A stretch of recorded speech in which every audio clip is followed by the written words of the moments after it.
എന്നാ സാറേ ചായ.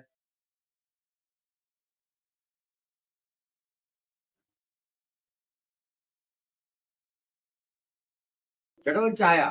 നിനക്ക് ഇവിടെ ചായ ഇല്ല. നീ വേറെ എവിടെയെങ്കിലും പോയി ചായ കുടിക്കും. ഇവിടെ നിനക്ക് ചായ ഇല്ല കേട്ടോ. എന്തിനാക്കെ എങ്ങനെ ദേഷ്യപ്പെടുന്നത്? അയാളുടെ അവസ്ഥ കൊണ്ടല്ലേ അയാൾ കള്ളനായത്.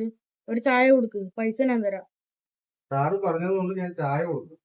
എന്നാ ചായ കുടിച്ചിട്ട് ഞാൻ പെട്ടെന്ന് പൊയ്ക്കോ.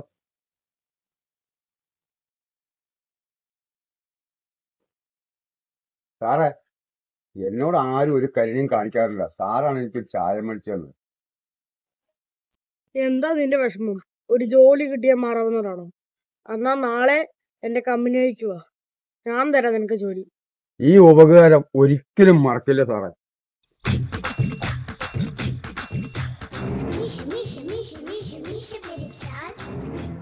സാറേ, വലിയ ഉപകാരം സാറേ. നാളെ രാവിലെ എന്തായാലും കമ്പനിക്ക് ഉറപ്പായും വരാം സാർ. Okay, thank you.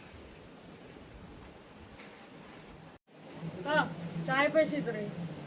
ആ പോക്കറ്റ് അടിക്കാരന്റെ ചായ പൈസയും ചേർത്ത് 24 രൂപയായി കേട്ടോ. എന്തു പറ്റി? എന്റെ പേഴ്സ് വേണമല്ലോ. ഞാൻ അപ്പോഴും പറഞ്ഞതല്ലേ സാറിനോട്, അവൻ പോക്കറ്റ് അടിക്കാരനാണെന്ന്. നിങ്ങളത് കേട്ടില്ലല്ലോ. അത് അവൻ തന്നെ കൊണ്ടുപോയിണ്ടാവും. സാർ അനുഭവിച്ചു. ആ തൂമക്കണ്ണ എല്ലാരെയും പറ്റിക്കണ പോലെ എന്നെയും പറ്റിച്ചു എന്റെ പാച്ചോനെ.